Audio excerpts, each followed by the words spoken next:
Welcome back to our channel. SIR ఇప్పుడు దీని చుట్టే రాజకీయ రగడ మొదలైపోయింది. క్రిస్టియన్ ముస్లింల ఓట్లు ఏరేయడానికి మాత్రమే బీజేపీ పన్నుతున్న కుట్ర అంటూ ఓవైపు కాంగ్రెస్, అవును అది నిజమే అంటూ బీఆర్ఎస్. అసలు ఏం జరుగుతుంది? అండ్ దాంతోపాటు క్యాబినెట్ విస్తరణ జరగబోతుంది అంటే ఆశావాదులకు సంబంధించిన ఆశలు ఎట్లా ఉంటాయి, నిరసన కార్యక్రమాలు మనకు తెలిసిందే. కానీ ఇప్పుడు ఏకంగా రాష్ట్ర నాయకత్వంతో కాదు, ఢిల్లీ నాయకత్వంతోనే మేము తేల్చుకుంటామంటూ ఎమ్మెల్యేలు ఢిల్లీకి క్యూ కట్టిన పరిస్థితి. సో ఇదే అంశంపై మాట్లాడదాం. ప్రజెంట్ మన టీవీ స్టూడియోలో కేఎస్ ప్రసాద్ గారు ఉన్నారు. సార్ నమస్తే. నమస్తే అమ్మా. ఏంటి ఎస్ఐఆర్ పైన కాంగ్రెస్ బీఆర్ఎస్ ఇప్పుడు ఒకే తాటిపైన నిలబడ్డట్టు కనిపిస్తుంది. ఇప్పుడు బీజేపీ కూడా దేశం అంతా కొంప ముంచేస్తున్నప్పుడు అపోజిషన్ పార్టీలన్నీ ర్యాలీ అవ్వకుండా ఎలా ఉంటాయమ్మా? ఇప్పుడు నేషనల్ లెవెల్లో కాంగ్రెస్ పార్టీ కదా అపోజిషన్, ఇక్కడ స్టేట్ లెవెల్లో బీఆర్ఎస్ పార్టీ అపోజిషన్. అక్కడ ఉపయోగం లేని బీజేపీ వాడిని నెత్తికి దాపరిస్తుంటే ఎవడు ఊరుకుంటాడు? వాళ్ళు అనుగుణంగా వాళ్ళకి కావాల్సినట్టు according to their whims and fancies అంటాం మేము. అలా వాళ్ళు మొత్తం ఎస్ఐఆర్తో ఓట్లన్నింటినీ బ్రహ్మాండంగా జస్టిఫై చేస్తారు. ఇవన్నీ నాకు ఎస్ఐఆర్ కన్నా ముందు జనగణన ఎందుకు జరగదు? జనగణన జరిగిన తర్వాత అప్పుడు మీరు చెప్పండి, ఇంత జనాభా ఉన్నారు, వీరికి 3 దగ్గర ఓట్లు ఉన్నాయి, 4 దగ్గర ఓట్లు ఉన్నాయి, అందుకని తీస్తున్నాం అని చెప్పి ఒక ప్రియాంబుల్ ఇచ్చి రండి జనాల్లోకి. 95 లక్షల దగ్గర ఓట్లు తెలంగాణలో, అదే బెంగాల్లో లేపేశారు. ఆంధ్రప్రదేశ్ ఎలక్షన్స్కి ముందు 45 లక్షల ఓట్లు అక్కడ లేపేశారు. ఇప్పుడు ఇక్కడ అదే ఉపద్రవం తీసుకొస్తే అట్ ద కాస్ట్ ఆఫే కదా. చాలా స్ట్రాటజికల్ మూవ్స్ చేస్తున్నారు ఆ బీజేపీ వాడు. దానికి తగ్గట్టు ఇవాళ బీఆర్ఎస్ అండ్ కాంగ్రెస్ ఇక్కడ సిచ్యువేషన్స్లో కలిసి పోరాటం చేయడం చాలా ఉత్తమం. ఇక్కడ ఇంకొక వాదన కూడా, అప్పుడు ఖచ్చితంగా బీజేపీ వాడు ఆడ కుటిల బుద్ధులు బయటకు మూసుకుని ఇంట్లో కూర్చుంటాడు ఎస్ఐఆర్ మీద, అప్పుడు ఈజీగా ఆడ్ మ్యాన్ అవుట్ కింద ఎస్టాబ్లిష్ చేయొచ్చు. ఇక్కడ కొత్త విమర్శలు తెరపైకి తీసుకొని వస్తారు. ముస్లిం క్రిస్టియన్ ఓట్లు ఎట్లాగో బీజేపీకి పడవు కాబట్టి ఆ ఓట్లని ఏరివేత కార్యక్రమానికే ఎస్ఐఆర్ ని తీసుకొని వచ్చారు రాష్ట్రానికి అనేది. అంటే ప్రతిదానికి నేను ఆ స్టేట్మెంట్ నేను ఏకీభవించను. ఎందుకంటే ముస్లిం ఓట్లు క్రిస్టియన్ ఓట్లని ఐడెంటిఫై చేసుకొని తీసేసి నెక్స్ట్ ఎలక్షన్కి వెళ్తే తోలు చిరిగిపోతుంది ఓల్డ్ సిటీల దగ్గర. ఈ ఎంఐఎం పార్టీ జాతీయ స్థాయిలో బీజేపీ యాశాలన్నిటికీ పాపం సహాయ సహకారాలు అందిస్తూనే ఉన్న దగ్గర ఓట్లు తీసేసి తాళ్ళు ఎందుకు ఊరుకుంటారు? ఆడి నియోజకవర్గాలు ప్రభావితం చేసేది ఎంఐఎం ఇక్కడ తెలంగాణ మాడడం. అలాగే నిజామాబాద్ పరిసర ప్రాంతాలను, ఇంకోటి ఆదిలాబాద్, ఈ రెండింటి దగ్గర కూడా చాలా వరకు ముస్లిం డామినేషన్ ఉంటుంది. బైన్సాల్ ప్లేస్లో ఉన్నట్లు అక్కడ కెలికితే ఊరుకుంటారా? అసలు వాళ్ళతో పెట్టుకోవడమే నాకు కావాలి. ఎందుకంటే మన ఎడ్డి బ్యాచ్లతో ఏటి కాదు, వాళ్ళతోనే కరెక్ట్గా ఉంటుంది. తోలు చిరిగిపోవాలంటే ముస్లిం కమ్యూనిటీ ఎందుకు పెట్టుకోలేవడన్నా సరే సమాధానాలు ఖచ్చితంగా రాజ్యాంగబద్ధంగా చెప్తారు. చెల్లు మన గోప పగిలిలా కొడతారు, సమాధానం మూసుకుని ఉంటారు. అప్పుడు నచ్చేది వాళ్ళకి ఎలకడమే నాకు కావాలి. ప్రాథమిక అది వెళ్తా ఏటి కాదు, ఓన్లీ అడవాడి గులకరాలు డబ్బాలు వేసి గలగలు ఆడించడమే తప్ప వాళ్ళైతే ఖచ్చితంగా సబ్జెక్ట్కి సొల్యూషన్ ఇస్తారు. ఇలాంటి పనికి మళ్ళీ చెత్తకైతే ఆ విషయంలో లగ్దం ప్లే. ఈ నెగిటివ్ ఫీల్ వెళ్ళాలి కూడా జనాల్లోకి. ముస్లిం ఓటు బ్యాంక్ని డిస్టర్బ్ చేస్తున్నారు, ముస్లిం ఓట్లు తొలగించే కార్యక్రమం ఎస్ఐఆర్ అనేది పెనట్రేట్ అయితే వాళ్ళు తిరిగి రివర్స్ వస్తారు. వీళ్ళెవడు చెట్టు కూడా పట్టుకోడే. ఆల్రెడీ ముస్లిం కమ్యూనిటీస్ ఉన్న దగ్గర ఎస్ఐఆర్తో వెళ్తున్నారు, వెళ్ళి 2 ఓట్లు 3 ఓట్లు వాళ్ళకి తగ్గట్టు వాళ్ళు కూడా చాలా ప్రొయాక్టివ్గా పనిచేసుకుంటున్నారు. వాళ్ళ కుటుంబంలో ఎంతమంది ఉన్నారో వాళ్ళందరినీ ఒక దగ్గరికి తీసుకొచ్చి కూర్చోబెట్టి మరీ ఓట్లు క్యాలిక్యులేషన్లో పార్టిసిపేట్ చేస్తున్నారు. ఎందుకంటే నాకు చాలామంది ముస్లిం ఫ్రెండ్స్ ఉన్నారు, కేటగిరీలో చెప్తున్నారు ఈసారి ఎస్ఐఆర్తో మనతో ఆటలాడితే కుదరదు అన్నట్టుగానే ఉన్నారు. దొంగ ఓట్ల ఏరివేత అనేది బై ఎలక్షన్స్ లోనే మనం చూసాం. సో సీన్ కట్ చేస్తే మళ్ళీ వాళ్ళే దొంగ ఓట్ల గురించి మాట్లాడే పరిస్థితి. సో ఏ పార్టీలకు అతీతంగా మాట్లాడితే ఏ పార్టీ ఉన్నా కానీ ఎలక్షన్ సమయంలో కుప్పల కొద్దీ దొంగ ఓట్లు అట్లా ప్రత్యక్షం అయిపోతాయి. ఇదంతా ఎలక్షన్ కమిషనర్ చేస్తున్న కోతాటం ఇది. వాళ్ళు దే ఆర్ ఈల్డింగ్. పైపచ్చి వాళ్ళు రాజకీయ ప్రయోజనాల కోసం దిగజారిపోతున్నారు. ఇప్పుడు చూడు, వెస్ట్ బెంగాల్లో ఎలక్షన్ కమిషనర్ చీఫ్ మినిస్టర్ సలహాదారుడు. చూసావా డెవలప్మెంట్? మొన్న బీహార్ ఎలక్షన్స్ చూడు, అల్లుడికి కూతురికి ఒకే దగ్గర పోస్టింగ్ ఇచ్చుకోగలిగాడు చీఫ్ ఎలక్షన్ కమిషనర్. ఎలా సాధ్యమైంది? అందుకే బీహార్లో బీజేపీ గవర్నమెంట్ సాధ్యమైంది. సో ఇట్లాంటి వాళ్ళని ఖచ్చితంగా దేశ ప్రజల సమక్షంలో నిలబెట్టి నిగ్గు తీర్చాలి. ఇక్కడ చూడు, మీనా చూడు, మనకు కూడా ఆంధ్రప్రదేశ్లో కోడిపెట్టలో దొరికాడు, ఇమీడియట్గా లెక్కర్ స్కామ్ అని మొదలెట్టాడు. డైవర్షన్ వాళ్ళ దగ్గరే రెమెడీస్. హ్యాండ్ ఇన్ గ్లోవ్స్లో పనిచేస్తుంటే ఆ వేషాలు ఎన్నాళ్ళు భరించాలి మనం?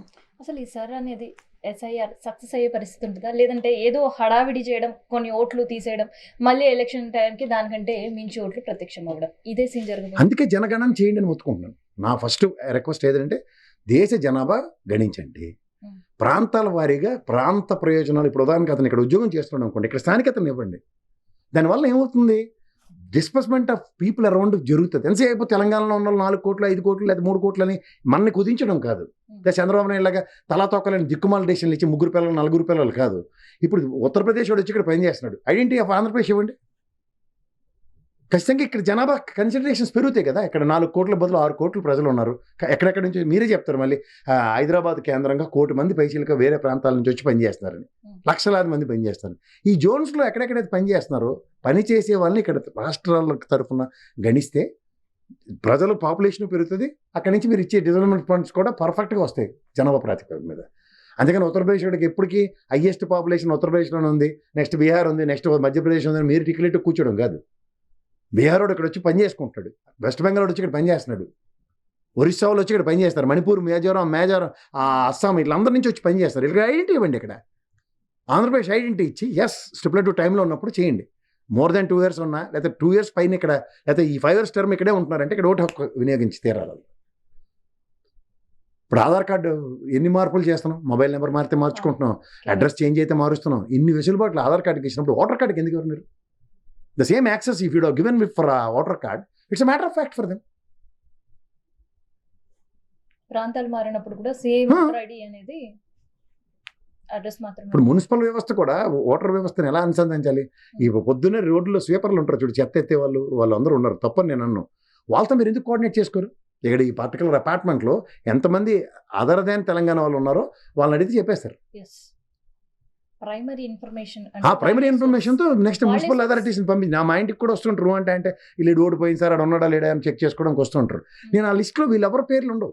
మా అపార్ట్మెంట్లో మాతో పాటు ఇయర్స్ టుగెదర్ పనిచేస్తున్న వాళ్ళకి ఉంటున్న వాళ్ళది కొంతమంది పేర్లు నాకు కనబడవు. ఎందుకు కనబట్టలేదంటే వాళ్ళు ఏది చెప్తారు, స్థానికత. ఆడెళ్ళి అక్కడ వాళ్ళ ఊర్లో ఓటేసుకుని వస్తున్నాడు. ఇప్పుడు నేను వాళ్ళు జనగణనప్పుడు ఇక్కడ ఐడెంటిఫై చేయండి, this fellow is here with his own apartment, please count him. అప్పుడు సులువు అవుతుంది పనితనం. సో ఇది కేవలం రాజకీయ రగడ కోసం మాత్రమే? రగడని కూడా కాదమ్మా. ఇది ఫస్ట్ థింగ్ ఏంటంటే బీజేపీ వాడు ఇష్టారాజ్యంగా చేస్తున్నాడు. అధికారులను అడ్డు పెట్టుకుని, అధికారులను అడ్డు పెట్టుకుని. సో ఎక్కడో చెక్ మేట్ పడాలి కదా దానికి. అంచేత opposition is very well and very much they need to give their voice. అపోజిషన్తో పాటు అధికార పార్టీ కూడా సార్ని వ్యతిరేకించే పరిస్థితి. ఆబ్వియస్లీ నేషనల్ వైడ్ కాంగ్రెస్ పిలుపు అదే కదా.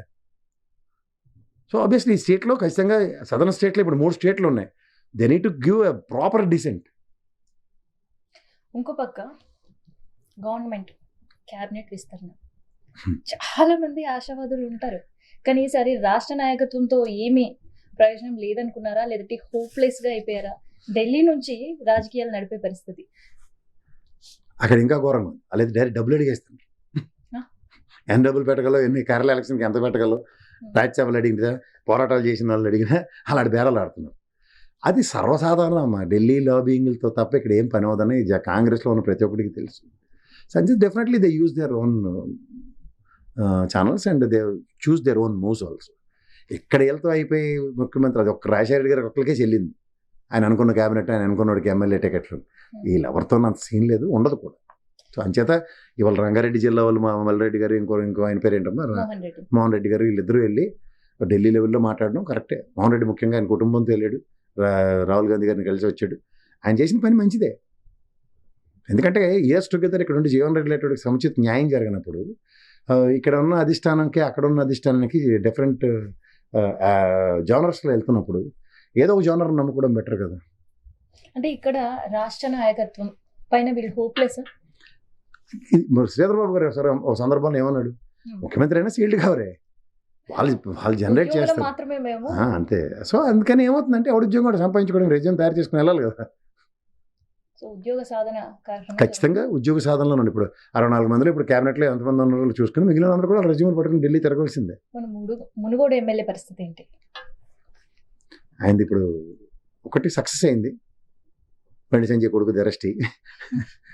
రెండో మిషన్ ఈటెల రాజేంద్ర గారి డైరెక్షన్లో వెళ్తాడా, లేకపోతే కాంగ్రెస్ ఆయన మట్టుకు ఆయన పని చేసుకుంటాడమ్మా. ఆయన ఒక డిఫరెంట్ దాని ఏమంటారు, ఒక అగ్నిగుండం లాంటాడు. ఆయనకి అక్కడే ప్రపోర్షనల్ డిస్ప్రపోర్షనల్ రెండు తెలుసు ఆయనకి.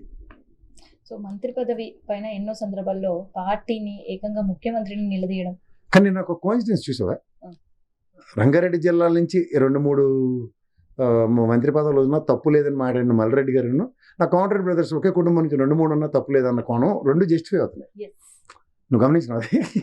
సో అట్లా there is nothing of that's what. ఇప్పుడు కాంగ్రెస్లో కుటుంబం నుంచి 2 టికెట్లు రావడం ఫస్ట్ వండరు, కుటుంబం నుంచి ఇద్దరుకి వెళ్ళడం సెకండ్ వండరు. ఉన్నప్పుడు ఏముంది, మార్క్వాస్ టీవో ఇద్దరు ఆస్ట్రేలియాకి ఆడలేదా? దేశానికి ఆడిన మార్క్వాస్ టీవో కనబడట్లేదు. ఇప్పుడు హార్దిక్ పాండ్యా వాళ్ళ అన్నయ్య కునాల్ పాండ్యా ఆడట్లేదు. అలా ఉన్నప్పుడు ఎవరి కాంపిటెన్సీ, ఎవరి ఎబిలిటీ, ఎవరి క్యాపబిలిటీ అదే. కాంపిటీషన్లో నిలబడి మునుగోళ్ళు టికెట్ తెచ్చుకోగలిగాడు, అలాగే కాంపిటీషన్లో నిలబడి గెలవగలిగాడు. ఇప్పుడు అర్హత కుటుంబం నుంచి ఇద్దరికేమో అలాంటి కథలు చెప్తే కుదరవు కదా.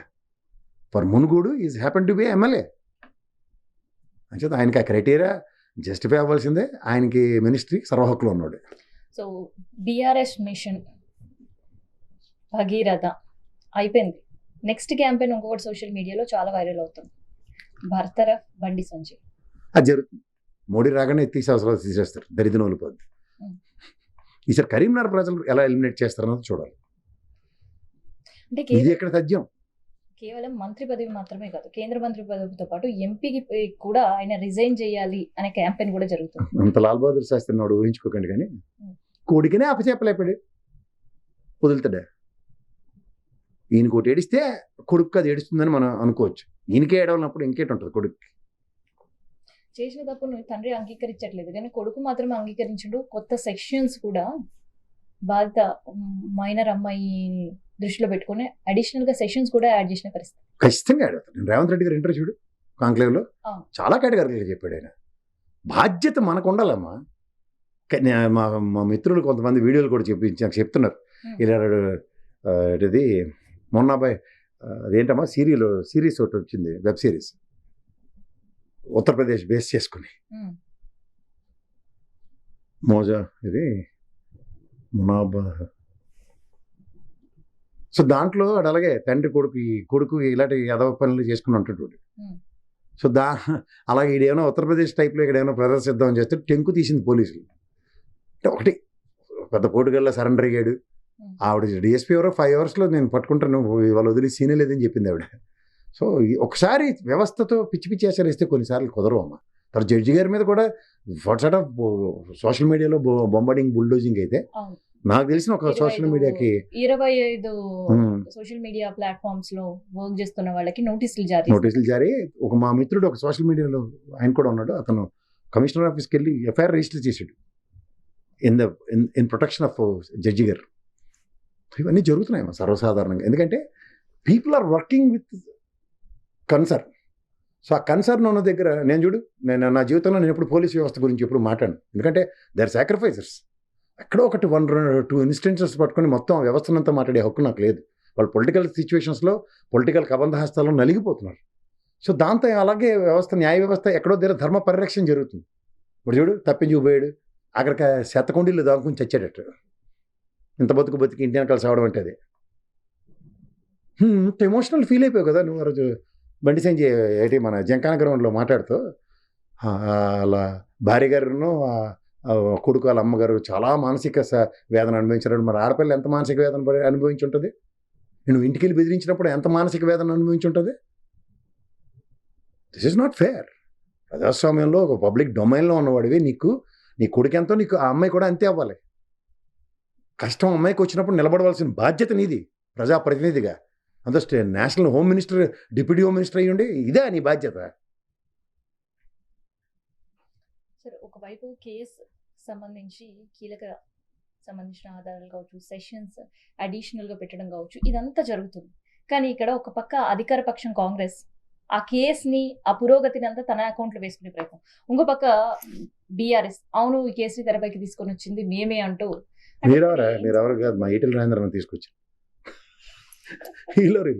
తోటికేం మన పక్కన ఆడుకోమని.